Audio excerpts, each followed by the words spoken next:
دفتر کی کھڑکی سے دھوپ کی نرم کرنیں کلین پر گرتی ہوئی ایک سنجیدہ ماحول بنا رہی تھیں۔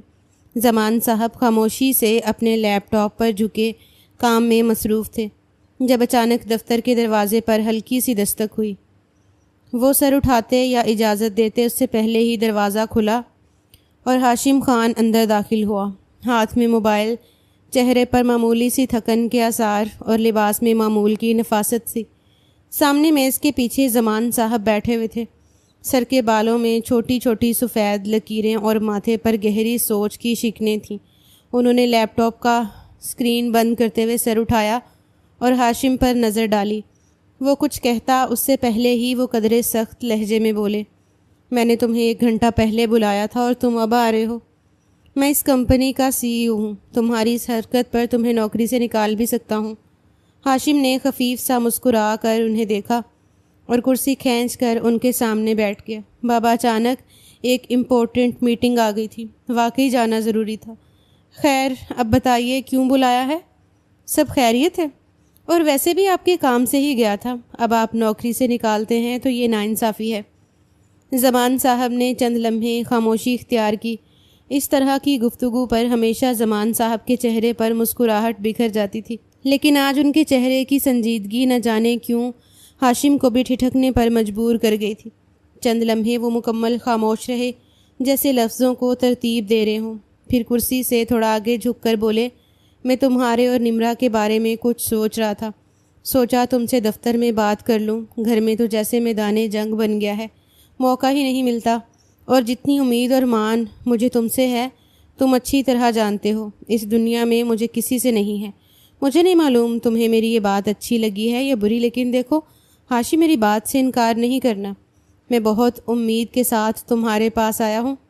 ہاشم نے فوراً چونک کر سر اٹھایا۔ کیا ہوا بابا، آپ اس طرح بات کیوں کر رہے ہیں؟ آپ حکم دیں، میں آپ کے حکم کی ہر حال میں تعمیل کروں گا۔ آپ بے فکر رہیے۔ اور نمرا اور میرے بارے میں کیا سوچ رہے ہیں؟ سب خیریت ہے؟ کیا مطلب، کیا سوچنا ہے؟ وہ واقعی الجھ گیا تھا، ان کی ٹوٹی پھوٹی باتیں اس کی بالکل سمجھ نہیں آ رہی تھی۔ وہ ایک سنجیدہ مرد تھا، 28 سال کا نوجوان، جسے دیکھ کر اکثر لڑکیاں اپنا دل تھام لیتی تھیں۔ اس نے خود کو بہت ہی سلیقے سے سنوارا تھا، پورے خاندان میں اس جیسا حسین مرد کوئی نہیں تھا۔ زمان صاحب نے گہرا سانس لیا۔ تم جانتے ہو، تمہاری ماں کو یہ بات ہضم نہیں ہو رہی کہ میری بھانجی ہمارے گھر میں رہ رہی ہے، اور اس کی ناراضی مکمل طور پر بے وجہ نہیں ہے۔ ماضی میں جو کچھ تمہاری پھوپھو نے تمہارے ساتھ کیا وہ تمہارے سامنے ہی ہے۔ میں جانتا ہوں نجمہ نے بہت غلطیاں کی تھیں، اور غلطیوں کا کبھی خمیازہ ادا نہیں ہو سکتا، چاہے نجمہ کئی بار مر جائے اس کے باوجود بھی نہیں، لیکن ان سب چیزوں میں میری معصوم بھانجی کا کوئی قصور نہیں ہے۔ وہ بہت ہی سادہ بچی ہے، نجمہ کی وجہ سے وہ اب نمرا کو قبول کرنے کو بالکل تیار نہیں ہے، اور تم اچھی طرح جانتے ہو اس کا میرے علاوہ اس دنیا میں کوئی نہیں ہے۔ اگر میں اس کو سہارا نہیں دوں گا تو وہ معصوم کہاں جائے گی؟ ہاشم کے چہرے پر اب الجھن کی لکیر گہری ہونے لگی تھی۔ اسے بالکل سمجھ نہیں آ رہا تھا کہ اس کا باپ اس طرح کی باتیں کیوں کر رہا ہے، آخر وجہ کیا ہے، حالانکہ اسے سب کچھ معلوم تھا۔ وہ ان کو دیکھتے ہوئے بولا، بابا میں آپ کی باتیں مکمل طور پر سمجھ رہا ہوں، لیکن ایک بات مجھے الجھن کا شکار کر رہی ہے۔ آپ مجھ سے یہ باتیں کیوں کر رہے ہیں، حالانکہ مجھے سب کچھ معلوم ہے؟ اس کے ماتھے پر بل پڑے تھے، انجانے خوف سے اس کا دل زور زور سے دھڑکا تھا۔ زمان صاحب نے ایک نگاہ اس کے وجود پر ڈالی تھی اور نہایت سنجیدگی سے بولے، میں نے فیصلہ کیا ہے تمہاری اور نمرا کی شادی کرواؤں گا، یعنی تم دونوں کا نکاح۔ جبکہ چند لمحے وہ کچھ بول ہی نہیں پایا تھا، ایسا لگتا تھا جیسے کانوں سے دھواں نکل آیا ہو۔ اس نے سوچا بھی نہیں تھا کہ اس کا باپ ایسا بھی بول سکتا ہے۔ چند لمحے بعد وہ ان کو دیکھتے ہوئے بولا، حیرت ہو رہی ہے مجھے، آپ اس طرح کی بات بھی کر سکتے ہیں؟ ان باتوں کا حل یہ ہے کہ میں نمرا سے نکاح کر لوں۔ حیرت ہے بابا، زمان صاحب بے اختیار بولے۔ ہاں، یہی ایک حل ہے تمہاری ماں کو احساس دلانے کا، اسے سدھارنے کا۔ تم اگر اس سے نکاح کر لو تو کم سے کم اس کی عزت، اس کا مقام واضح ہو جائے گا، تمہاری ماں کو بھی خاموش ہونا پڑے گا۔ میں نمرا کو اس طرح بے گھر نہیں دیکھ سکتا، تم اچھی طرح جانتے ہو وہ کتنی معصوم اور سادہ طبیعت لڑکی ہے، میرے علاوہ اس کا اس دنیا میں کوئی نہیں ہے۔ باپ بھی مر چکا ہے، ماں کا سایہ بھی سر پر نہیں ہے، اور جو گھر ان کا تھا وہ بھی اس کے ددیال والے لے چکے ہیں۔ اب ایسے میں اگر میں نے بھی اسے اپنے گھر سے نکال دیا تو اس معصوم بچی کا کیا ہوگا؟ مر کر بھی میں اپنی بہن کو کیا منہ دکھاؤں گا کہ آخری وقت میں کیا ہوا؟ اس کا ایک وعدہ پورا نہیں ہوا۔ ہاشم کی آنکھوں میں خفگی اور حیرت دونوں نمایاں ہو چکی تھیں۔ بابا آپ ہوش میں ہیں؟ نمرا 16 سال کی بچی ہے، وہ بھی اسکول جاتی ہے، اور میں ایک بالغ مرد ہوں 28 سال کا۔ کیسے سوچ لیا آپ نے یہ؟ آپ کے دماغ میں یہ بات آئی بھی کیسے؟ زمان صاحب نے ہاشم کی آنکھوں میں دیکھا۔ تمہاری ماں اگر چاہے تو نمرا کو کل ہی نکال سکتی ہے، وہ روز جھگڑا کرتی ہے، تم جانتے ہو میں نے اسے روکا ہوا ہے، صرف تمہارے اور اپنے ضمیر کے لیے۔ لیکن یہ صورتحال زیادہ دیر نہیں چلے گی۔ اگر نمرا کو تحفظ چاہیے تو وہ صرف اسی صورت ممکن ہے جب تم اس کے شوہر بنو۔ میری زندگی کب تک ہے مجھے نہیں معلوم، اسی لیے بہتر ہوگا کہ اپنی حیاتی میں اسے مضبوط ہاتھوں میں دے کر رخصت ہوں۔ ہاشم سخت لہجے میں بولا، فضول باتیں نہ کریں، خدا آپ کو لمبی عمر دے۔ اور رہی مضبوط سہارے کی بات، یہ تحفظ نہیں، یہ زیادتی ہے۔ ایک بچی کی زندگی کو ایک گھریلو سیاست کی بھینٹ چڑھانا ظلم ہے۔ اگر یہ سب آپ کو قبول نہیں تو آپ کسی اور حل کی بات کریں، لیکن مجھے ایسی قربانی کے لیے مجبور نہ کریں۔ زمان صاحب نے کرسی کی پشت سے ٹیک ہٹاتے ہوئے قدرے جھک کر میز پر کوہنی ٹکائی اور ہاشم کو گہری نظر سے دیکھا، جس کے چہرے پر اب بھی الجھن، انکار اور حیرت کا امتزاج موجود تھا۔ اس میں سوچنے کی کیا بات ہے ہاشم؟ اور یہ قربانی نہیں ہے بیٹا، ایک نہ ایک روز تمہاری شادی ہونی ہے، یہ ایک قسم کا رشتہ ہے۔ ان کی آواز میں اب نرمی کے ساتھ درخواست شامل تھی۔ میری خواہش ہے کہ تم نمرا سے نکاح کر لو، زندگی کا کوئی بھروسہ نہیں ہے بیٹا۔ دیکھو ہماری آنکھوں کے سامنے نجمہ چلی گئی، اچانک، بغیر کوئی اشارہ دیے۔ ہم کچھ نہیں کر سکتے، کتنے ہاتھ پاؤں مارے، جگہ جگہ اس کو ہسپتال میں لے کر گھوما، لیکن تم خود بتاؤ کوئی فائدہ نظر آ رہا ہے؟ کوئی مسئلہ حل ہوا؟ ہاشم نے نگاہ نیچی کر لی جیسے ان کی بات کا وزن محسوس کر رہا ہو۔ زمان صاحب نے بات جاری رکھی، اگر تمہاری ماں کا سخت رویہ نمرا پر اثر کر گیا، اگر اس نے کوئی ایسا قدم اٹھا لیا جو ناقابل تلافی ہو، تو میں خود کو کبھی معاف نہیں کر پاؤں گا۔ اسی لیے کہہ رہا ہوں، خدا کے لیے اس بچی کی زندگی کو محفوظ بنانے میں میرا ساتھ دو۔ نکاح ابھی کر لو، رخصتی کی جلدی نہیں ہے۔ جب تم مناسب سمجھو گے تب وہ مرحلہ طے کریں گے، اور میں تم پر کسی بھی قسم کا دباؤ نہیں ڈالوں گا۔ رخصتی تمہاری اپنی مرضی سے ہوگی، اس میں کسی کا بھی عمل دخل شامل نہیں ہوگا۔ ہاشم نے فوراً نگاہ اٹھائی۔ بابا، مسئلے کا حل یہ نہیں ہے، آپ یہ بات کیوں نہیں سمجھ رہے کہ آپ امی کو نہیں جانتے؟ امی اس نکاح کے لیے کبھی راضی نہیں ہوں گی، اور سچ کہوں تو میرا دل بھی مطمئن نہیں، وہ بہت چھوٹی ہے۔ میں سوچ رہا تھا کہ ہم اسے کسی ہاسٹل میں… وہ جملہ بھی مکمل بھی نہیں کر پایا تھا کہ زمان صاحب نے بات کاٹ دی۔ نہیں، ہرگز نہیں، تمہاری پھپھو نمرا کے لیے ہر وقت فکر مند رہتی تھیں۔ وہ بچی ماں کے جانے کے بعد ٹوٹ چکی ہے، اسے اس وقت کسی انجان ہاسٹل کی نہیں، ایک مانوس چہرے، ایک اپنے کے سہارے کی ضرورت ہے، اور اگر یہ سہارا شوہر کی صورت میں ملے گا تو وہ اپنے آپ کو سنبھال لے گی۔ میں یہ سب سوچ سمجھ کر کہہ رہا ہوں ہاشم، میں نے دیکھا ہے ایک عورت دوسری عورت کو سہارا دے سکتی ہے، لیکن جب ایک عورت کو سہارا ایک مرد دیتا ہے تو اس کی بات بہت مختلف ہوتی ہے۔ ہاشم نے نظریں چرائیں، لمحہ بھر کے لیے وہ خاموش رہا، جیسے اندرونی کشمکش کا سامنا کر رہا ہو۔ پھر اس نے گہرا سانس لیا اور نظریں ملا کر بولا، ٹھیک ہے، جیسا آپ کو مناسب لگے، لیکن میری گزارش ہے کہ آپ پہلے امی سے بات کریں۔ آپ جانتے ہیں ان کی طبیعت کیسی ہے؟ وہ بغیر بات سمجھے غصے میں آ جاتی ہیں۔ کہیں ایسا نہ ہو کہ ان کا رویہ نمرا کے ساتھ مزید خراب ہو جائے اور اس کی زندگی مزید عذاب بن جائے۔ اس نے زیادہ بحث کرنا مناسب نہیں سمجھا تھا، کیونکہ وہ سمجھ گیا تھا کہ اب معاملہ اس کے ہاتھ سے نکل چکا ہے۔ یہ کہہ کر وہ کرسی سے اٹھ کھڑا ہوا۔ اس نے ایک رسمی انداز میں سر ہلایا اور بغیر مزید کچھ کہے دروازے کی طرف بڑھا۔ دروازہ کھولتے وقت وہ لمحہ بھر کے لیے رکا، جیسے کچھ کہنا چاہتا ہو، لیکن پھر خاموشی سے دفتر سے باہر نکل گیا۔ زمان صاحب وہیں بیٹھے رہ گئے، ان کی نظریں ہاشم کی پشت پر جمی رہیں جب تک وہ نظروں سے اوجھل نہ ہو گیا۔ ماتھے پر ایک گہری لکیریں ابھر آئیں۔ اتنی آسانی سے ہاشم راضی ہو گیا؟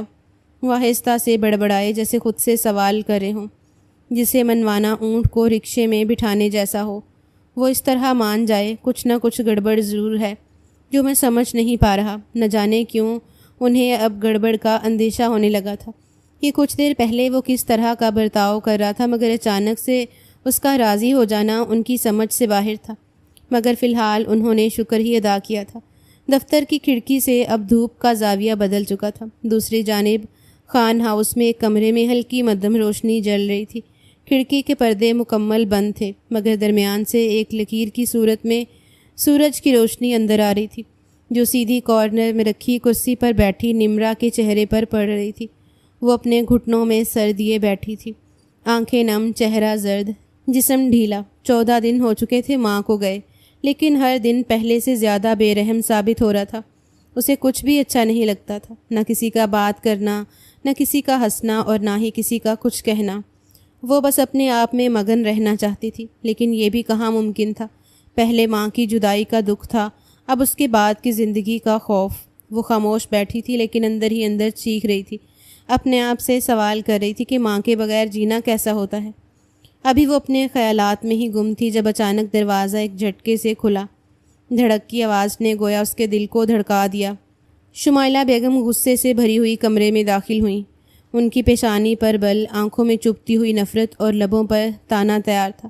نمرا گھبرا کر فوراً سیدھی ہو گئی، کرسی سے اٹھ کر کھڑی ہوئی اور نظریں جھکا لیں۔ شمائلہ بیگم قدم با قدم چلتی ہوئی اس کے قریب آئیں اور اسے گھورتے ہوئے بولیں، بدبخت لڑکی، تمہیں صبح کہا تھا لانڈری جا کر کپڑے دھونے ہیں، کیا بہری ہو گئی ہو؟ میری بات سمجھ نہیں آتی؟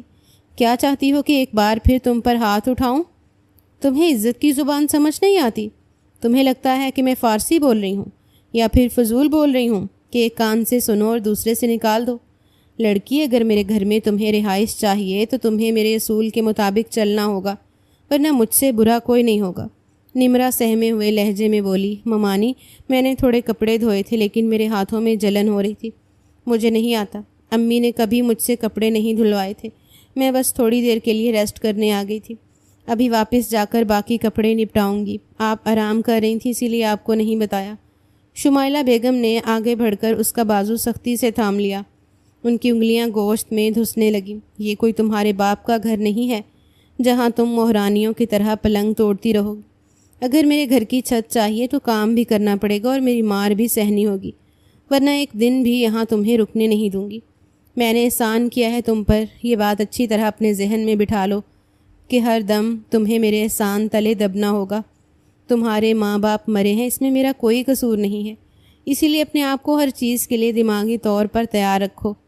نمرا کی آنکھوں میں آنسو آ گئے۔ اس نے دھیرے سے سر ہلایا اور بولی، جی ممانی۔ اس کی آواز میں نہ کوئی زور تھا نہ کوئی جذبہ، جیسے لفظ بھی تھک چکے ہوں۔ شمائلہ بیگم نے بازو چھوڑا اور ناک سکھیڑ کر بولی، جاتی کیوں نہیں ہو؟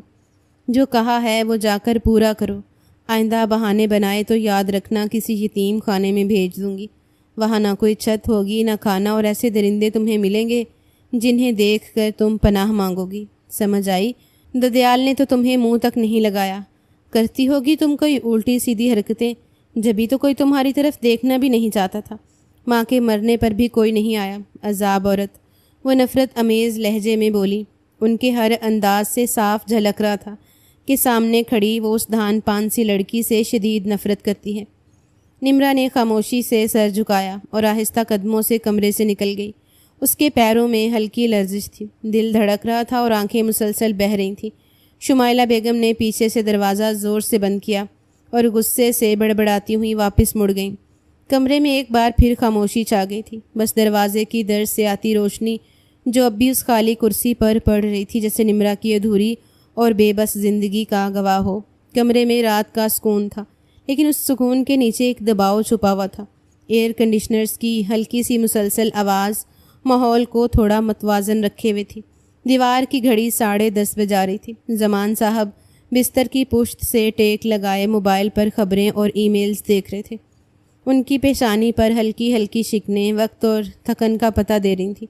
دوسری جانب شمائلہ بیگم ڈریسنگ ٹیبل کے سامنے بیٹھی تھیں، چہرے پر رات کی کریم لگا چکی تھیں، اب خاموشی سے ہاتھوں پر لوشن مل رہی تھیں۔ کمرے میں مکمل خاموشی تھی، صرف لوشن کی بوتل بند کرنے کی مدھم آواز اور کبھی کبھار کرسی کی ہلکی چرچراہٹ سنائی دیتی تھی۔ کچھ لمحے یوں ہی گزرے، پھر زمان صاحب نے ایک نظر اپنی بیوی پر ڈالی، موبائل سائڈ ٹیبل پر رکھتے ہوئے گہری سانس لی۔ شمائلہ، مجھے آپ سے ایک ضروری بات کرنی ہے، اگر آپ فارغ ہو گئی ہیں تو میری بات سن لیں۔ وہ اپنا لہجہ دھیما رکھتے ہوئے بولے تھے۔ وہ اپنی حرکت جاری رکھتے ہوئے بولی، جی بولیے، میں سن رہی ہوں۔ انداز مصروف سا تھا۔ زمان صاحب تھوڑا سیدھا ہو کر بیٹھتے ہوئے بولے، دیکھیے مجھے معلوم ہے شاید آپ کے نزدیک میری بات کی کوئی اہمیت نہ ہو، لیکن میں جو کہنے جا رہا ہوں وہ بہت سوچ سمجھ کر طے کیا ہے، اور اسی میں سب کی بھلائی شامل ہے۔ شمائلہ، اگر آپ کے نزدیک ہماری ذرا برابر بھی اہمیت ہے تو ہماری بات کو آپ رد نہیں کریں گی۔ اگر آپ نے کبھی ہم سے محبت کی ہے تو اسی محبت کا واسطہ ہے، آپ اس بات کو سنیں گی، سمجھیں گی، اور کسی بھی مسئلے میں آڑ لگائے بغیر ہمارا ساتھ دیں گی، کیونکہ اسی میں بھلائی ہے۔ شمائلہ بیگم اب پلٹ چکی تھی، کرسی کا رخ بدل کر انہیں گھورنے لگیں۔ خیریت ہے؟ اتنی لمبی تمہید کیوں؟ سیدھی بات کریے نا۔ انہیں بھی گھبراہٹ ہوئی تھی، ماتھے پر بے اختیار بل آئے تھے۔ جب سے نمرا ان کے گھر آئی تھی انہیں عجیب سی بے چینی ہوتی ہی رہتی تھی۔ زمان صاحب نے نظریں ان کی طرف جمائیں اور ٹھہرے ہوئے لہجے میں بولے، میں نے فیصلہ کیا ہے کہ اس مہینے کے آخر میں ہاشم اور نمرا کا نکاح کروا دوں گا۔ رخصتی بعد میں ہوگی جب ہاشم مناسب سمجھے گا۔ یہ کہتے ہی انہوں نے گہری سانس لی۔ انہیں معلوم تھا اگلی طرف سے کیا رد عمل آنا ہے، اسی لیے وہ خود کو پہلے ہی ہر جواب کے ساتھ تیار کر کے بیٹھے تھے۔ یہ سننا تھا کہ شمائلہ بیگم اپنی جگہ سے جھٹکے سے کھڑی ہو گئیں۔ زمان صاحب، اعتراض بہت چھوٹا لفظ ہے، آپ نے ایسا سوچا بھی کیسے؟ نجمہ کی بیٹی میرے بیٹے کی دلہن؟ میں تو اسے اس گھر میں برداشت نہیں کر پا رہی، اور آپ کہہ رہے ہیں کہ اسے ساری زندگی کے لیے اپنے سر پر بٹھا لوں۔ اس لڑکی کو میں اپنے گھر کی نوکرانی نہ بناؤں اور آپ اسے میری بہو بنانے چلے ہیں؟ یہ خیال بھی کیسے آیا آپ کے دماغ میں؟ میں اس کی جان لے لوں گی۔ زمان صاحب، آپ کو یہ بات اپنے ذہن سے نکال دینی چاہیے کہ وہ میرے گھر کی بہو بنے گی۔ میرا ایک بیٹا ہے، میرے کئی ارمان ہیں۔ ہاشم کی دلہن میں اپنی پسند سے لاؤں گی، اور سوال ہی پیدا نہیں ہوتا کہ میں نجمہ کی بیٹی کو اپنی بہو بنا لوں۔ اس لیے بہتر ہوگا کہ یہ بات آپ دوبارہ اپنے لبوں سے ادا بھی مت کرنا۔ اس کا دماغ یکدم خراب ہو گیا تھا، ماتھے پر بے اختیار بل پڑے تھے، ان کا بس نہیں چل رہا تھا۔ سامنے بیٹھے زمان صاحب کے ساتھ کچھ کر بیٹھے۔ زمان صاحب سنجیدگی سے بولے، تمہاری بات کرنے کا انداز بالکل بھی مناسب نہیں ہے، مجھے بالکل اچھا نہیں لگ رہا جس طرح تم مجھ سے گفتگو کر رہی ہو۔ اور رہی ماضی کی بات شمائلہ، جو بھی کچھ تمہارے ساتھ ہوا وہ ماضی کا ایک باب تھا، نمرا کا اس میں کوئی قصور نہیں، اور جس کا قصور تھا وہ اب اس دنیا میں نہیں۔ تمہیں اپنے دل کو صاف کرنا ہوگا، ہر بات کو گھسیٹتی رہو گی تو زندگی مزید تلخ ہو جائے گی۔ زندگی میں اب خوشیاں لانی ہیں۔ میری بھی بہن گئی ہے، مجھ سے پوچھو میرا حال کیسا ہے، لیکن تمہیں میری پرواہ نہیں۔ وہ بے اختیار شکوہ کر گئے تھے۔ شمائلہ بیگم کا غصہ کم ہونے کی بجائے اور بھڑک گیا۔ کیوں کروں میں کسی کی پرواہ؟ ماضی میں کسی نے کی تھی میری پرواہ؟ مر رہی تھی، کسی نے دیکھا تھا؟ مجھے کسی کا کوئی احساس نہیں۔ زمان صاحب، تو میں بھی کسی کی نہیں ہونا چاہتی۔ اور رہی اس نکاح کی بات، میرا بیٹا بھی نہیں مانے گا، آپ جو مرضی کر لیں، میں یہ شادی نہیں ہونے دوں گی۔ میں اس لڑکی کو اپنی بہو نہیں مان سکتی۔ زمان صاحب اب لحاف پر ہاتھ رکھتے ہوئے ذرا جھک کر بولے، دیکھو تمہیں اگر اس نکاح میں شامل ہونا ہے تو ٹھیک ہے، ورنہ میں اپنے بیٹے کی شادی ہر حال میں کروں گا، چاہے کوئی ساتھ دے یا نہیں۔ اس بار انہوں نے الٹا جواب دیا تھا، ان کی بھی بس ہو گئی تھی۔ کب تک وہ اس کی الٹی سیدھی باتیں برداشت کر کے زہر کا گھونٹ پیتے؟ شمائلہ بیگم غصے سے پیر پٹکتی ہوئی پلٹی اور تیز آواز میں بولی، دیکھتی ہوں کیسے کرتے ہیں شادی۔ مر جاؤں گی لیکن یہ شادی نہیں ہونے دوں گی۔ آپ ابھی جانتے ہی نہیں مجھے، اور سب سے پہلے اس نمرا کا بندوبست کروں گی۔ اس کی اتنی اوقات کہ میرے بیٹے کی بیوی بنے۔ جبکہ وہ فوراً بولے، دیکھو اس معاملات کا نمرا کو ذرا برابر علم نہیں ہے، اس لیے بہتر ہوگا کہ ان سب چیزوں میں اس معصوم کو نہ گھسیٹو۔ جبکہ وہ تو اب کسی کی سننا ہی نہیں چاہتی تھی۔ وہ غصے سے بولی، نہ گھسیٹوں؟ اگر اسے میں نے اس گھر سے ہی گھسیٹ کر باہر نہیں نکالا تو میرا نام بھی شمائلہ زمان خان نہیں۔ آپ ابھی مجھے جانتے نہیں ہیں، آج تک آپ نے صرف میری نرمی دیکھی ہے۔ زمان صاحب، اب آپ میرا وہ روپ دیکھیں گے جو ایک عورت کبھی اپنے شوہر کو نہیں دکھانا چاہتی۔ ہاشم میرا بیٹا ہے، میں نے 9 ماہ تکلیف پا کر اسے پیدا کیا تھا، 10 سال اسے اپنی گود میں رکھ کر پالا ہے، اور 9 سال اس کی خدمت کی ہے، تب کہیں جا کر وہ بڑا ہوا ہے۔ اب سے کئی گنا زیادہ حق ہے میرا اس پر۔ یہ کہہ کر وہ تیزی سے دروازے کی طرف بڑھیں اور جھٹکے سے کمرے سے باہر چلی گئیں۔ زمان صاحب کو انہوں نے مزید کچھ بھی کہنے کا موقع نہیں دیا تھا۔ زمان صاحب نے ضبط سے اپنی مٹھیاں بینچ لیں، آنکھیں بند کیں اور گہری سانس لیتے ہوئے بستر سے پشت لگا لی۔ کمرے میں ایک بار پھر خاموشی چھا گئی تھی، لیکن اب یہ خاموشی طوفان سے پہلے کا سناٹا محسوس ہو رہی تھی۔ ہاشم کی بات درست ثابت ہوئی تھی، واقعی اس کی ماں کسی کے ہاتھ آنا ہی نہیں چاہتی تھی۔ ہاشم کا کمرہ روشنی سے معمور تھا، چھت پر پنکھا آہستگی سے گھوم رہا تھا اور ایئر کنڈیشنر کی ہلکی ہلکی آواز کمرے میں ایک خاموش ترتیب قائم رکھے ہوئے تھی۔ ہاشم ایک ہاتھ سے لیپ ٹاپ پر کام کر رہا تھا اور دوسرے ہاتھ سے کافی کا مگ تھامے ہوئے تھا۔ چہرے پر سنجیدگی اور توجہ کا تاثر واضح تھا۔ دروازہ بغیر کسی اجازت کے زور سے کھلا اور شمائلہ بیگم غصے سے تیز قدموں کے ساتھ اندر داخل ہوئیں۔ ان کے چہرے پر برہمی نمایاں تھی، سانسیں قدرے تیز اور آنکھوں میں وہی پرانی چنگاریاں جلتی ہوئی محسوس ہو رہی تھیں۔ یہ کیا گل کھلا رہا ہے تمہارا باپ؟ وہ بلند آواز میں بولی۔ ان کا بس نہیں چل رہا تھا، وہ کچھ کر بیٹھے۔ کچھ دیر وہ لاؤنج میں ہی بیٹھی اپنا خون گھلساتی رہی تھیں۔ جب مزید برداشت نہ ہوا تو وہ دندناتی ہوئی اس کے کمرے میں داخل ہوئی تھیں۔ ہاشم نے فوراً سر اٹھایا، چونک کر ماں کو دیکھا۔ شمائلہ بیگم اس کے سامنے آ کر کھڑی ہو چکی تھیں۔ کیا تم نے اجازت دی تھی انہیں کہ وہ اس نوعیت کی بات مجھ سے کریں؟ کیا تم نے انہیں کہا ہے کہ نمرا سے تمہارا نکاح کر دیں؟ جھوٹ نہیں بولنا ہاشم، کیا تمہیں معلوم نہیں تمہاری ماں کے ساتھ کیا کچھ ہو چکا ہے؟ اور کرنے والی کون تھی؟ ہاشم نے انہیں دیکھ کر ایک گہری سانس لی۔ اسے معلوم تھا یہ سب ہونا ہے، وہ پہلے ہی خود کو ہر کنڈیشن کے لیے تیار کر چکا تھا۔ لیپ ٹاپ بند کیا اور نرمی سے بولا، امی پلیز ریلیکس، اتنا غصہ کریں گی تو بلڈ پریشر شوٹ کر جائے گا۔ آئیے یہاں بیٹھیے اور ریلیکس کریے۔ آپ کس بات کی ٹینشن لے رہی ہیں؟ آپ کا بیٹا آپ کا ہے اور میں کسی کا بھی نہیں ہو سکتا۔ وہ فوراً اپنی جگہ سے اٹھا، ان کا ہاتھ تھاما اور نرمی سے صوفے پر بٹھا دیا، خود ان کے قدموں میں بیٹھ گیا۔ شمائلہ بیگم کچھ کہنا چاہ رہی تھی، لیکن وہ پہلے ہی بول پڑا، امی دیکھیے، میں جانتا ہوں کہ آپ کو نمرا پسند نہیں ہے کیونکہ وہ نجمہ پھپھو کی بیٹی ہے، اور آپ کے دل میں ان کے لیے جو کچھ ہے میں اس سے انکار نہیں کرتا، اور جو نفرت آپ کے دل میں ان کے لیے ہے میں کہتا ہوں وہ کبھی ختم بھی نہیں ہو سکتی، کیونکہ جو کچھ آپ کے ساتھ ہوا تھا وہ کسی بھی عورت کے ساتھ ہو اس کا یہی رد عمل ہوتا ہے۔ میں آپ کا درد سمجھ سکتا ہوں، لیکن بات یاد رکھیے، وہ آپ کی نند کی بیٹی ہونے کے ساتھ ساتھ بابا کی بھانجی بھی ہے۔ اس دنیا میں اب اس کا کوئی نہیں بچا، اور جتنا میں آپ کو جانتا ہوں اتنا ضرور جانتا ہوں کہ آپ کسی کو در بدر ہوتا نہیں دیکھ سکتی۔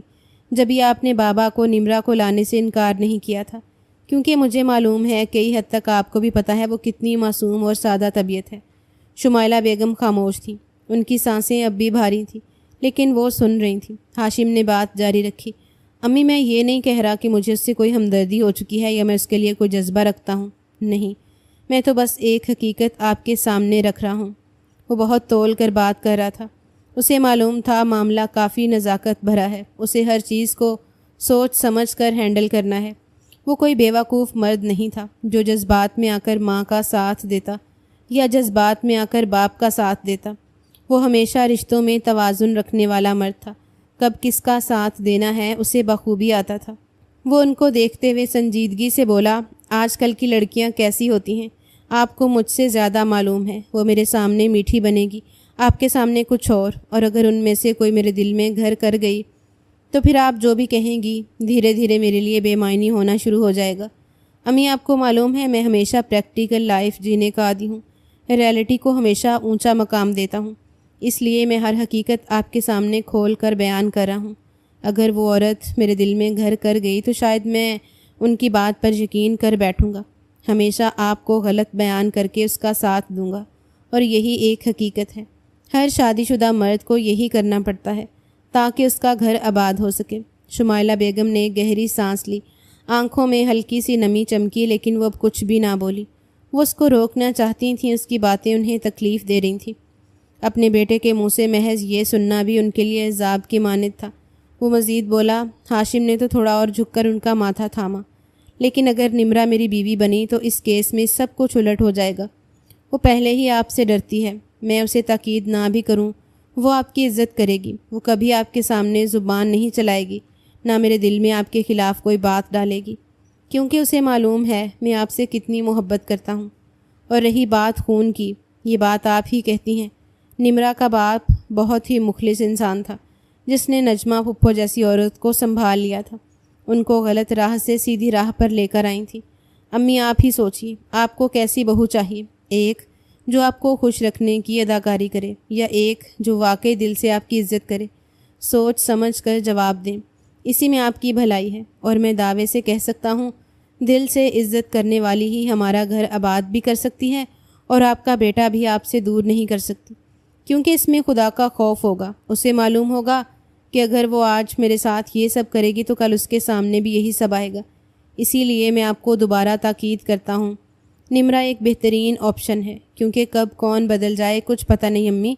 لیکن اگر آپ انکار کریں گی تو وعدہ، میں بابا کو سمجھانے کی کوشش کروں گا اور اس کے لیے کوئی اور اچھا رشتہ تلاش کر کے اس کی شادی کروا دوں گا۔ شمائلہ بیگم کی آنکھوں میں کچھ لمحے کو الجھن ابھر کر غائب ہوئی۔ ان کے چہرے کا تناؤ ہلکا ہوا، لیکن لب خاموش رہے۔ ہاشم آہستگی سے بولا، اب فیصلہ آپ کے ہاتھ میں ہے امی۔ آپ چاہیں تو میں نمرا کو اپنی بیوی بنا کر ہمیشہ آپ کے ماتھے کا جھومر بناؤں گا، اور اگر آپ نہیں چاہتی تو پھر جو آپ کہیں گی وہی ہوگا۔ کمرے میں کچھ دیر مکمل خاموشی چھا گئی۔ شمائلہ بیگم نے نظریں ہاشم سے ہٹائیں، آہستہ سے کھڑی ہوئیں اور بنا کچھ کہے دروازے کی طرف بڑھ گئیں۔ ہاشم نے انہیں روکا نہیں، وہ صرف خاموشی سے انہیں دیکھتا رہا۔ شمائلہ بیگم دروازہ کھول کر باہر نکل گئیں۔ ان کے قدموں کی چاپ بھی نرم ہو چکی تھی۔ ہاشم نے پیچھے دیکھا، صوفے پر وہی خاموشی بیٹھی تھی جو بھی کچھ دیر پہلے ماں کے غصے کی لپیٹ میں تھی، اور اب شاید وہ خاموشی کسی سوچ کے راستے میں بدلنے والی تھی۔ اس نے بہت ہی ہوشیاری سے تمام معاملہ سنبھال لیا تھا۔ اس کی یہ ادا زمان صاحب کو بہت اچھی لگتی تھی۔ وہ رشتوں میں توازن بہترین انداز میں رکھتا تھا۔ سمجھانے کی جو رب العالمین نے اسے صلاحیت عطا کی تھی وہ شاید ہی کسی میں موجود تھی۔ جتنی آرام سے اس نے اپنی ماں کو قائل کیا تھا اسے اب یقین ہو چکا تھا، شمائلہ بیگم مر جائیں گی لیکن سوائے نمرا کے اور کسی کو بہو نہیں بنائیں گی۔ اس نے بے اختیار گہری سانس لی اور دوبارہ اپنا لیپ ٹاپ اٹھا کر کام میں مگن ہو گیا تھا۔ صبح کا وقت تھا، گھر میں ہلکی ہلکی خنگی تھی، جیسے رات کی خاموشی ابھی مکمل ختم نہ ہوئی ہو۔ سورج کی کرنیں کھڑکیوں سے چھن چھن کر اندر آ رہی تھیں۔ گھر کے ماحول میں ایک پرسکون ترتیب محسوس ہو رہی تھی۔ اسٹڈی روم کا دروازہ بند تھا۔ اندر زمان صاحب میز پر جھکے ایک موٹی کتاب کے مطالعے میں مصروف تھے۔ ان کے چہرے پر سنجیدگی اور سکون دونوں کا امتزاج تھا۔ دیوار پر لگی گھڑی 8 بجا رہی تھی۔ دروازے پر ہلکی سی دستک ہوئی اور چند لمحے دروازہ دھیرے سے کھلا۔ ہاتھ میں چائے کا کپ تھامے نمرا داخل ہوئی، سفید شلوار قمیض اور ہلکی گلابی چادر اوڑھے۔ وہ دھیرے دھیرے چلتی ہوئی میز کے قریب آئی اور ادب سے کپ ٹیبل پر رکھتے ہوئے آہستگی سے بولی، السلام علیکم ماموں۔ زمان صاحب نے فوراً نظریں کتاب سے ہٹا کر اس کی طرف دیکھا۔ ایک نرم سی مسکراہٹ ان کے چہرے پر آ گئی۔ وعلیکم السلام میری لاڈو پری، کیسی ہو؟ ناشتہ کیا تم نے؟ وہ فوراً فکر مندی سے بولے تھے۔ نمرا نے ہلکی سی جھجک کے ساتھ نظریں نیچی کرتے ہوئے جواب دیا، جی ماموں ناشتہ کر لیا۔ زمان صاحب نے اس کے چہرے پر نظریں جمائے گہرا سکون محسوس کرتے ہوئے پوچھا، اور یہ بتاؤ اسکول کب سے جوائن کر رہی ہو؟ میٹرک کے امتحان سر پر ہیں، میں نہیں چاہتا کہ تم کسی بھی مشکل میں پڑو، تمہیں بہت اچھے نمبروں سے پاس ہونا ہے۔ تمہیں تو معلوم ہے نا تمہاری امی کی کتنی خواہش تھی کہ تم ڈاکٹر بنو۔ نمرا کا چہرہ ایک دم اداس سا ہو گیا۔ اس نے نظریں نیچی کر لیں، خاموشی سے ایک پل کھڑی رہی۔ زمان صاحب نے نرمی سے اس کی طرف دیکھتے ہوئے سوال کیا، اپنے ماموں پر کتنا بھروسہ ہے تمہیں؟ نمرا نے حیرت سے سر اٹھایا، جیسے وہ سوال اس کے لیے غیر متوقع تھا۔ تھوڑی دیر سوچ کر دھیرے سے بولی، جتنا امی کو آپ پر تھا۔ پھر سانس لیتے ہوئے ماضی کی دھند میں کھوئی ہوئی آواز میں بولی، امی کہا کرتی تھیں تمہارے ماموں کسی بھی حال میں میرا ساتھ نہیں چھوڑیں گے۔ میں نے ان کے ساتھ بہت غلط کیا، پھر بھی وہ میری ہمیشہ مدد کرتے رہے، اسی لیے میں بھی آپ پر بہت یقین رکھتی ہوں۔ مجھ پر کسی بھی قسم کے مشکلات آئیں میرے ماموں میرے ساتھ کھڑے رہیں گے۔ زمان صاحب نے اس کے ان لفظوں پر ایک گہری سانس لی اور پھر نرمی سے اپنی جگہ سے اٹھ کھڑے ہوئے، آگے بڑھ کر اس کے سر پر ہاتھ رکھا اور شفقت سے بولے، اسی لیے ہمیشہ ایک بات یاد رکھنا نمرا، تمہارے ماموں تمہارے لیے کبھی کوئی غلط فیصلہ نہیں کریں گے، کبھی نہیں۔ مجھے تمہاری خود سے زیادہ پرواہ ہے۔ تم میرے لیے نجمہ جیسی ہو، اس کی پرچھائی۔ نمرا نے ان کی طرف دیکھا، کچھ الجھن سے اسے ان کے لہجے میں کچھ مختلف لگا، لیکن سمجھ نہیں آئی، بس ہلکی سی الجھن سے بولی، جی ماموں، اور دھیرے دھیرے پلٹ کر کمرے سے نکل گئی۔ زمان صاحب نے ایک لمحے کے لیے اس کی پشت کو دیکھا، پھر آہستہ سے کرسی پر واپس بیٹھ گئے۔ نمرا کے چلے جانے کے بعد کمرے میں ایک ہلکی خاموشی چھا گئی۔ نکاح کی بات ابھی صرف 3 افراد کے درمیان تھی اور نمرا وہ ابھی تک لا علم تھی کہ اس کی زندگی کا سب سے اہم فیصلہ خاموشی سے اس کے سر کے اوپر ہونے جا رہا تھا اور اسے علم تک نہیں۔ ہاشم کے کمرے میں صبح کی تازگی محسوس ہو رہی تھی۔ کھڑکی کے پردے ذرا سے کھلے ہوئے تھے جہاں سے سورج کی ہلکی کرنیں اندر آ رہی تھیں۔ ہاشم ڈریسنگ ٹیبل کے سامنے کھڑا اپنی گھڑی باندھ رہا تھا۔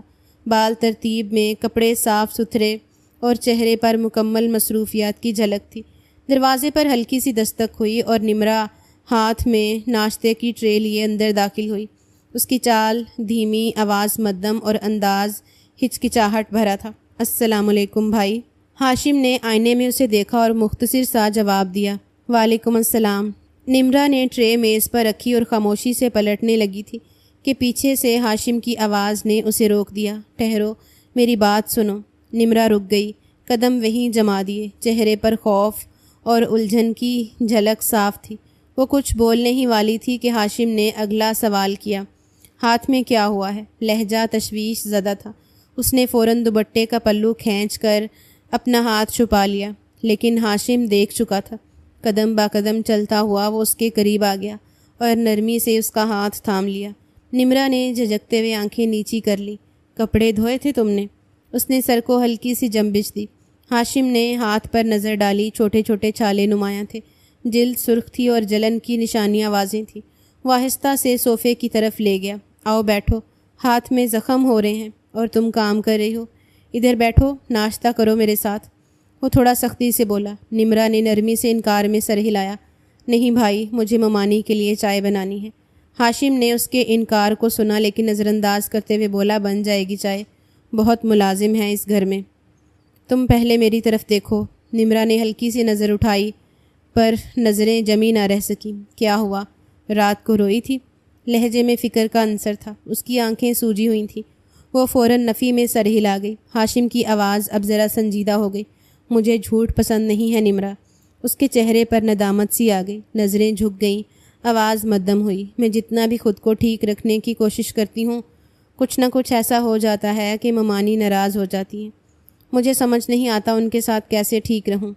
وہ بیچارگی سے بولی۔ ہاشم خاموشی سے اسے دیکھتا رہا، پھر گہری سانس لیتے ہوئے بولا، کیا تمہیں معلوم ہے میری امی کے ساتھ تمہاری امی نے کیا کیا تھا ماضی میں؟ وہ اچانک ہی سوال داغ گیا تھا۔ نمرا نے چونک کر سر اٹھایا، ہلکے لرزتے لبوں سے نفی میں سر ہلایا۔ ہاشم نے اس کی آنکھوں میں دیکھا۔ جاننا چاہتی ہو؟ نمرا نے خاموشی سے اس بات میں سر ہلایا۔ کمرے میں چند لمحے خاموشی چھا گئی۔ چند لمحے بعد ہاشم نے آہستہ آواز میں بات شروع کی، جیسے کسی پرانے زخم کو لفظوں کے ذریعے نرمی سے کھول رہا ہو۔ تمہاری امی اور میری امی دونوں شروع سے بیسٹ فرینڈز تھیں نمرا، بچپن سے لے کر جوانی تک ہر لمحہ ساتھ گزارا۔ جب بابا نے امی کے لیے رشتہ بھیجا تو وہ بھی نجمہ پھپھو کے کہنے پر بھیجا۔ وہ دونوں اتنی قریب تھیں کہ اپنی زندگی کی سب سے بڑی خوشی بھی ایک دوسرے کے مشورے سے حاصل کی۔ ان کی دوستی سب جگہ مشہور تھی۔ نمرا خاموشی سے اسے دیکھتی رہی، جیسے اسے یقین نہ آ رہا ہو کہ اس کی ماں کبھی کسی کے اتنے قریب بھی رہی ہو۔ ہاشم نے بات جاری رکھی۔ شادی کے بعد امی کی دنیا تبدیل ہو گئی۔ وہ بابا سے محبت کرنے لگیں اور ایک نئی زندگی میں داخل ہو گئیں۔ وقت کم پڑنے لگا، توجہ بٹ گئی۔ امی اب بیوی بھی تھیں اور ماں بننے والی تھیں۔ وہ خود میں اور بابا میں مصروف ہو گئیں، اور تمہاری امی، وہ شاید اس تبدیلی کو برداشت نہ کر سکیں۔ اس کی آواز میں دکھ کی جھلک نمایاں تھی۔ جب امی پریگننٹ ہوئیں، بابا کا دھیان اور زیادہ امی پر ہو گیا، اور تب نجمہ پھپھو نے ایک ایسا قدم اٹھایا جس کی تکلیف آج تک باقی ہے۔ انہوں نے امی کی غذا میں حمل گرانے کی دوا ملائی۔ نمرا نے بے اختیار اپنا ہاتھ منہ پر رکھ لیا۔ آنکھیں حیرت اور صدمے سے پھیل گئیں۔ یہ ایک بار نہیں ہوا نمرا، 3-4 بار ہوا۔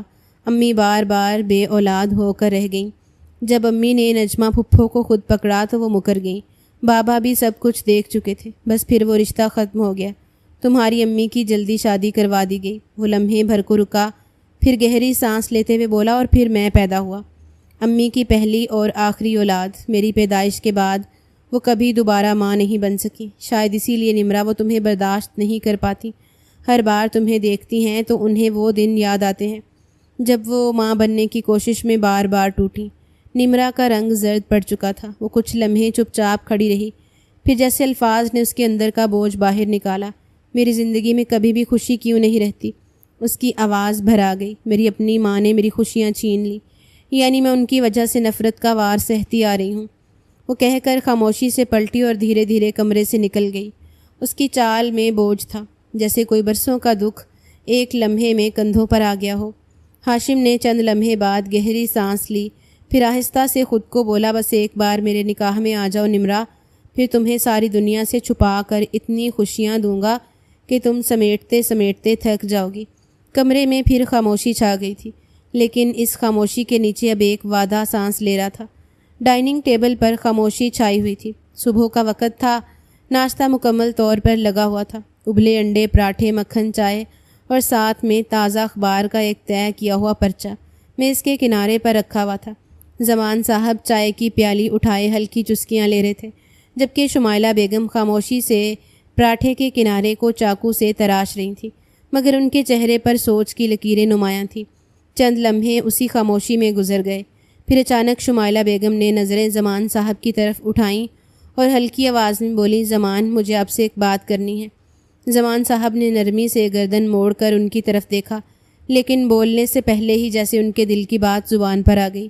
اگر آپ نکاح سے انکار کی بات کرنا چاہتی ہیں تو میں آپ کی کوئی بات نہیں سننا چاہتا۔ شمائلہ، فیصلہ ہو چکا ہے۔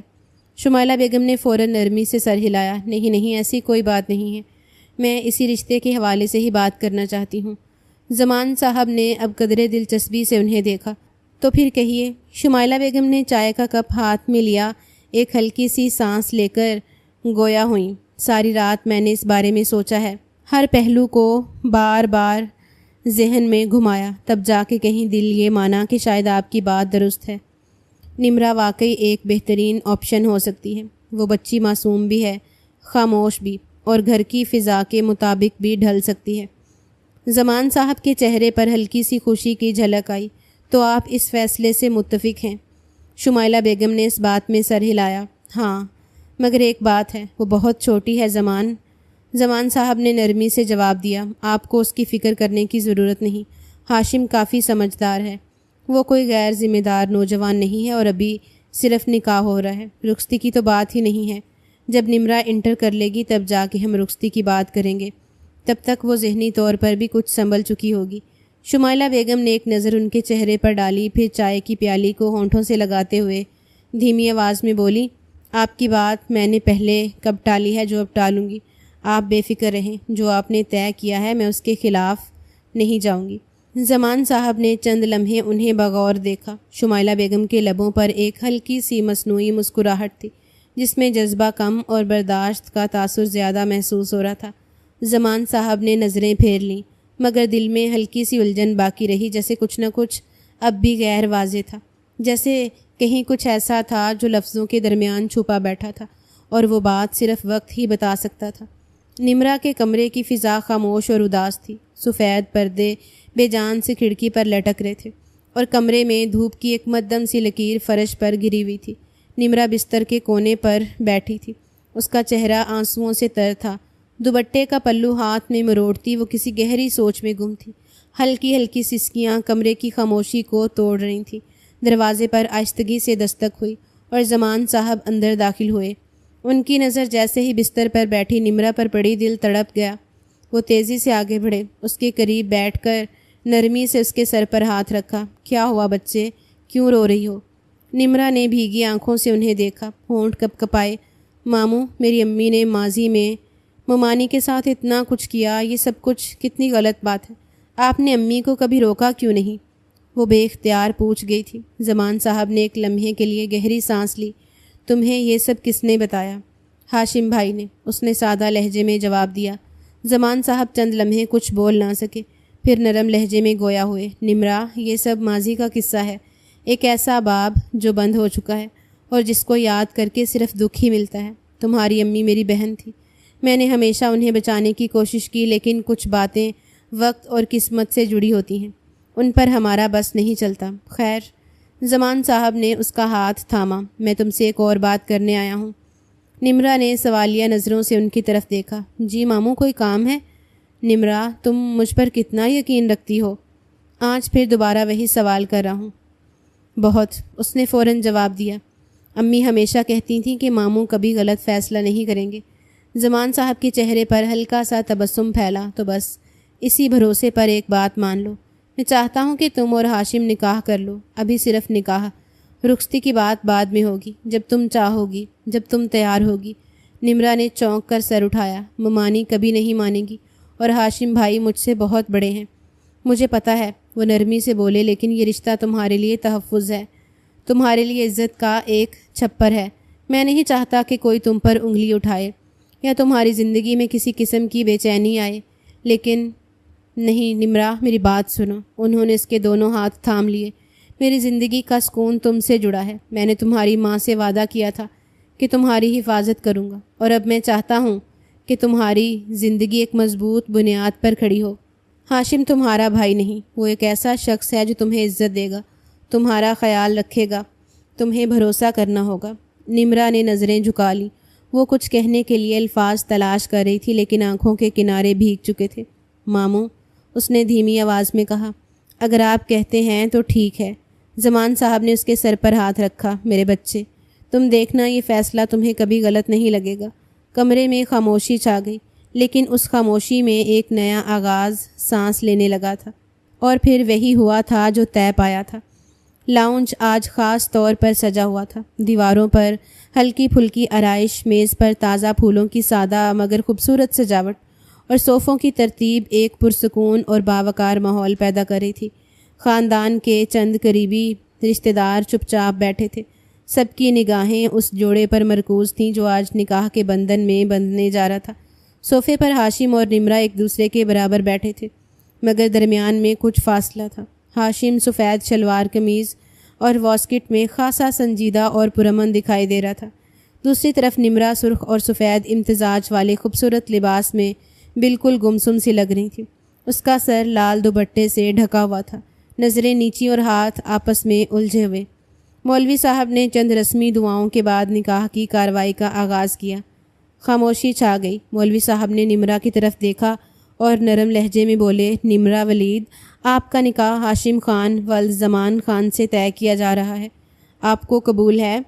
نمرا نے آہستگی سے سر اٹھایا، ایک نظر ماموں پر ڈالی جو اسے پوری توجہ سے دیکھ رہے تھے۔ ان کی آنکھوں میں حوصلہ، دعا اور خاموش محبت تھی۔ نمرا نے اپنی پلکیں موند لیں، ایک پل کو سانس روکی، پھر آہستہ آواز میں بولی، قبول ہے۔ مولوی صاحب نے دوسری بار سوال دہرایا، قبول ہے۔ تیسری بار بھی وہی نرمی، وہی خاموشی کے ساتھ، قبول ہے۔ مولوی صاحب اب ہاشم کی طرف متوجہ ہوئے۔ ہاشم خان ولد زمان خان، کیا آپ کو یہ نکاح نمرا ولید بنت ولید سے قبول ہے؟ ہاشم نے سر ہلکا سا جھکایا اور پرسکون انداز میں بولا، قبول ہے۔ مولوی صاحب نے رسمی اعلان کیا کہ نکاح مکمل ہو چکا ہے۔ دعائیں پڑھی گئیں اور کمرے میں موجود سب نے نئے رشتے کے لیے نیک تمناؤں کا اظہار کیا۔ در و دیوار کے ساتھ کھڑی شمائلہ بیگم چپ چاپ یہ منظر دیکھ رہی تھی۔ ان کے چہرے پر عجیب سی کشمکش تھی۔ وہ لڑکی جس کا کبھی ایک لفظ برداشت نہیں ہوتا تھا، آج ان کی بہو بن گئی تھی۔ دل میں اب بھی اختلاف تھا، لیکن بیٹے کے چہرے پر جو اطمینان اور سکون تھا وہ ان کے دل کو بھی چھو گیا۔ آنکھوں میں نمی اتر آئی، جیسے وہ پلکوں سے روکنے کی کوشش کرتی رہیں۔ خود کو سنبھالتی ہوئی بولی، میرا بیٹا خوش ہو، بس یہی کافی ہے۔ نکاح ہو چکا تھا، رشتہ بندھ چکا تھا، اور کمرے میں موجود ہر شخص جانتا تھا کہ اس رشتے کی بنیادیں ماضی کے درد سے جنمی تھی، مگر امید تھی کہ مستقبل کی روشنی سے یہ درد دھندلا جائے گا۔ 2 ہفتے بعد نمرا کے کمرے کا ماحول خاموش اور مرکوز تھا۔ نمرا اپنے اسٹڈی ٹیبل پر جھکی ہوئی سائنس کی کتاب کے صفحات الٹ پلٹ کر رہی تھی۔ پنکھے کی مدھم آواز اور قلم کی ہلکی ہلکی گھڑگھڑاہٹ کمرے کی تنہائی کو مکمل کر رہی تھی۔ اچانک دروازے پر ہلکی سی دستک ہوئی اور بنا جواب کا انتظار کیے ہاشم اندر داخل ہوا۔ دروازے کی آواز پر وہ چونکی، کتاب بند کرتے ہی گھبرا کر کھڑی ہو گئی۔ السلام علیکم بیگم صاحبہ۔ ہاشم ہلکے سے مسکرا کر بولا اور قدم با قدم اس کی طرف بڑھنے لگا۔ نمرا نے ہڑبڑا کر نظریں دروازے کی طرف دوڑائیں۔ وہ آپ یہاں؟ اگر ممانی نے آپ کو یہاں دیکھ لیا تو بہت غصہ کریں گی۔ ہاشم رک کر سنجیدگی سے بولا، غصہ تو انہیں ویسے بھی آتا رہتا ہے، لیکن میں کوئی غلط کام نہیں کر رہا، اپنی بیوی سے ملنے آیا ہوں۔ نمرا کا رنگ شرم سے سرخ ہو گیا۔ وہ نظریں جھکا کر بولی، مگر ماموں تو کہہ رہے تھے کہ رخصتی میرے انٹر کے بعد ہوگی۔ وہ فوراً بات کا مطلب سمجھ کر بولی۔ ہاشم نے ہلکا سا قہقہا لگایا، تو انٹر تم میرے پاس رہ کر لینا، تمہارے بغیر گزارا مشکل ہوتا جا رہا ہے نمرا۔ بابا سے میری بات ہو چکی ہے، وہ مان گئے ہیں، رخصتی ہونے والی ہے۔ وہ حیرت سے اسے دیکھنے لگی، جیسے سمجھنے کی کوشش کر رہی ہو کہ کیا واقعی یہ سب اتنی جلدی ممکن ہے؟ 2 ہفتے ہو گئے ہیں نکاح کو اور میں نے ہر دن تمہیں صرف دور سے دیکھا ہے، اب اور برداشت نہیں ہو رہا مجھ سے۔ اتنا کہہ کر ہاشم نے اپنے ساتھ لایا ہوا ایک سفید شاپر اس کی طرف بڑھایا۔ یہ رکھ لو، تمہارے پرائیویٹ کپڑے ہیں، مجھے معلوم ہے یہ سامان تمہارا پھپھو لاتی تھی، مگر بے فکر رہو، میں ہوں اب، اور شوہر سے کسی بھی قسم کا پردہ نہیں ہوتا، سمجھ رہی ہو؟ اور ہاں سنو، 2 دن بعد شاپنگ پر جانا ہے، بارات کی تیاری مکمل کرنی ہے۔ نمرا نے جھجکتے ہوئے شاپر تھاما اور نظریں فرش پر گاڑ لیں، چہرہ ندامت اور جھجک سے سرخ ہو چکا تھا۔ میں ممانی سے پوچھ لوں؟ ہاشم نرمی سے مسکرایا۔ ممانی کو میں خود بتا دوں گا، ابھی تم صرف یہ سوچو کہ اب تم اس گھر سے رخصت ہو کر میری دنیا میں آ رہی ہو۔ وہ لمحہ بھر چپ رہی، پھر آہستہ سے سر ہلایا۔ ہاشم نے ایک محبت بھری نگاہ اس پر ڈالی، اس کے چہرے پر خاموش رضامندی کو دیکھا اور پھر بغیر کچھ مزید کہے پلٹ کر کمرے سے نکل گیا۔ دروازہ بند ہوا تو نمرا لمبی سانس لی اور شاپر کو آہستہ سے بیڈ پر رکھ دیا، پھر نظریں اپنے کتابوں پر دوڑائیں، لیکن اب صفحے دھندلے لگ رہے تھے۔ دل میں کئی سوچیں تھیں پر زبان خاموش تھی۔ اگلے دن شاپنگ مال کی روشنی اور مصروفیات اپنے عروج پر تھیں، لوگوں کی چہل پہل، دکانوں کی جگمگاہٹ کے بیچ ہاشم اور نمرا ساتھ ساتھ چل رہے تھے۔ نمرا کا چہرہ شرمیلا اور نظریں جھکی ہوئی تھیں، وہ ارد گرد کے ماحول سے زیادہ اپنے ساتھ چلتے ہاشم کی موجودگی سے گھبرائی ہوئی لگ رہی تھی۔ ہاشم نے ایک نظر اس پر ڈالی، پھر بغور اسے دیکھا۔ تم نے وہ نہیں پہنا جو میں تمہارے لیے لایا تھا؟ اس کی آواز ہلکی مگر گہری تھی۔ نمرا نے چونک کر ایک نظر اس پر ڈالی، پھر نظریں جھکا لیں۔ مجھے پہننا نہیں آتا، اس نے آہستگی سے بہانہ بنایا۔ شرم سے وہ مرنے والی ہو رہی تھی۔ ہاشم کی نگاہیں قدرے سنجیدہ ہو گئیں۔ بری بات ہے، بڑی ہو رہی ہو تم، یہ چیزیں آنا چاہیے۔ پھر وہ لمحہ بھر رکا اور ہلکا سا مسکرا کر بولا، چلو ایک کام کرتے ہیں، میں تمہیں سکھاتا ہوں۔ نمرا نے الجھ کر اسے دیکھا۔ یہیں کیسے؟ نہیں، ہاشم نے اس کا ہاتھ تھاما۔ چلو میرے ساتھ۔ وہ کچھ بول نہ سکی، بس خاموشی سے اس کے ساتھ چل پڑی۔ تھوڑی دیر بعد وہ دونوں پارکنگ میں موجود گاڑی میں بیٹھے اور ہاشم سیدھا ایک نزدیکی ہوٹل لے آیا۔ نمرا کی گھبراہٹ اس کے چہرے سے واضح تھی، وہ ہر چیز کو خاموشی سے دیکھ رہی تھی، سمجھنے کی کوشش کر رہی تھی کہ ہاشم کیا سوچ رہا ہے۔ ہاشم نے ایک پرائیویٹ کمرہ لیا اور اسے ساتھ وہاں لے آیا۔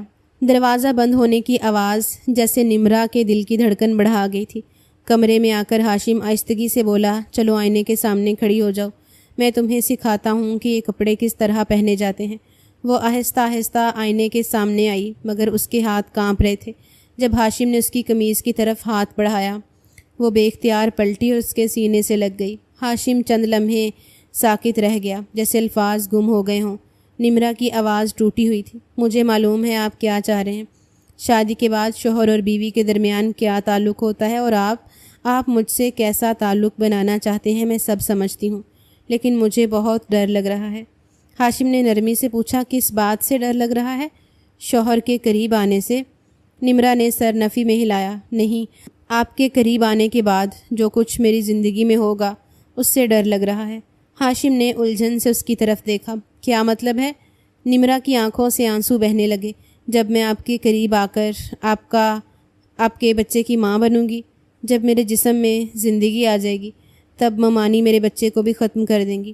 وہ مجھ سے بدلہ لیں گی، جیسے میری امی نے ان کے ساتھ کیا، ویسے ہی وہ میرے ساتھ کریں گی۔ چند لمحے خاموشی چھائی رہی، پھر وہ آہستگی سے جھکا اور اس کے گال پر نرمی سے لب رکھے۔ ایسا کچھ نہیں ہوگا میری جان، میری امی تم سے بہت نفرت کرتی ہیں، وہ پھپھو سے بھی کرتی ہیں، لیکن وہ میری اولاد سے نفرت نہیں کریں گی، کبھی نہیں۔ میں ان کا بیٹا ہوں اور وہ یہ جانتی ہیں۔ وہ رک کر بولا، چلو گھر چلتے ہیں، شادی کے بعد جو ہونا ہے تب ہوگا، میں تمہیں مجبور نہیں کروں گا اور کبھی تمہیں تنہا نہیں چھوڑوں گا، بے فکر رہو۔ نمرا خاموش رہی، بس آہستہ سے سر جھکا لیا۔ چند لمحے بعد دونوں کمرے سے باہر آ گئے۔ مال کی گہما گہمی سے ہٹ کر اب خاموشی ان کے درمیان ایک نرم فاصلہ تھی، جس میں سمجھ، تحفظ اور بے آواز وعدے شامل تھے۔ وقت دھیمی رفتار سے گزرتا جا رہا تھا۔ 2 مہینے بعد صبح کی دھوپ لاؤنج کے پردوں سے چھن چھن کر اندر آ رہی تھی۔ ماحول خاموش اور سنجیدہ تھا۔ نمرا ایک ہاتھ میں رپورٹس تھامے صوفے پر بیٹھی تھی۔ چہرے پر پریشانی اور آنکھوں میں بے یقینی تھی۔ وہ ابھی ڈاکٹر کے کلینک سے آئی تھی۔ ہاشم ابھی بھی اس کے برابر بیٹھا تھا، خاموش سوچ میں گم۔ کمرے کی فضا کسی بھاری خاموشی میں لپٹی ہوئی تھی۔ چند لمحے بعد شمائلہ بیگم اپنے کمرے سے باہر آئیں۔ ان کی نظریں سیدھی نمرا اور ہاشم پر پڑیں۔ وہ ماتھے پر بل ڈالتے ہوئے بولی، کیا ہوا ہے؟ تم دونوں ایسے کیوں بیٹھے؟ ڈاکٹر نے کیا کہا ہے؟ نمرا نے فوراً نظریں ہاشم پر ڈالیں، جیسے وہ خود کچھ کہنے سے گھبرا رہی ہو۔ ہاشم نے اس کے ہاتھ سے رپورٹس لے کر ٹیبل پر رکھی اور نرمی سے مسکراتے ہوئے اپنی ماں کے قریب گیا۔ امی، آپ دادی بننے والی ہیں۔ چند لمحوں کے لیے ماحول جیسے رک سا گیا۔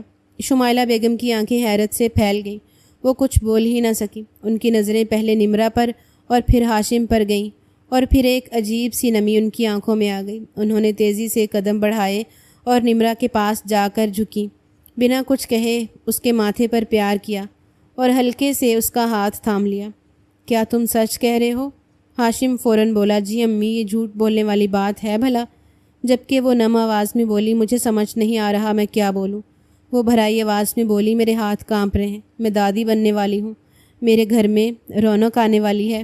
نمرا کی آنکھوں سے خاموش آنسو بہنے لگے۔ اس نے آہستگی سے ان کا ہاتھ اپنے ہاتھوں میں لیا۔ ممانی، کیا آپ مجھ سے امی کا بدلہ نہیں لیں گی؟ شمائلہ بیگم چند لمحے خاموش رہیں، پھر نرمی سے مسکرا کر بولی، پاگل ہو گئی ہو تم؟ تمہاری ماں کا دماغ نہیں تھا، لیکن میرے پاس ہے۔ مجھے پتہ ہے رشتوں کو کیسے سنبھالا جاتا ہے۔ رشتہ صرف ایک انسان سے نہیں ہوتا، ہر انسان سے بنتا ہے، اور ہر ایک کو ساتھ لے کر چلنا سیکھنا پڑتا ہے۔ پھر وہ آہستہ سے بولی، تم پریشان مت ہو، نہ مجھ سے ڈرو، میں کچھ نہیں کروں گی، بلکہ اب تم صرف تمہارا اور اس ننھے مہمان کا خیال رکھوں گی۔ تم کچھ بھی مت کرنا، بس آرام کرنا، اور جو چاہیے وہ مجھے بتانا۔ ہاشم خاموشی سے ان کے پاس آیا اور ان کے ہاتھ تھامے اور ان کے ماتھے پر پیار کیا۔ امی، آپ نے آج جو کچھ کہا ہے وہ میری زندگی کا سب سے خوبصورت لمحہ ہے۔ شمائلہ بیگم نے ایک ماں کی طرح دونوں کو گلے سے لگا لیا۔ ماحول میں محبت کی خوشبو پھیل گئی تھی۔ نفرت، بدلہ، درد، سب جیسے کسی کونے میں دبک گئے ہوں۔ زندگی نے سکھا دیا تھا کہ وقت اگر کسی زخم کو دیتا ہے تو وہ مرہم بھی بن کر آتا ہے، اور اگر رشتوں کو توازن سے نبھایا جائے تو سب کچھ ممکن ہے۔ رشتے نفرت یا محبت سے نہیں، توازن اور سمجھ بوجھ سے قائم رہتے ہیں۔ جو انسان رشتوں میں توازن رکھنا جانتا ہو وہ ہر طوفان کے بعد سکون لے آتا ہے۔ وقت کے ساتھ سب کچھ بہتر ہو سکتا ہے، بس نیت صاف اور دل سچا ہونا چاہیے۔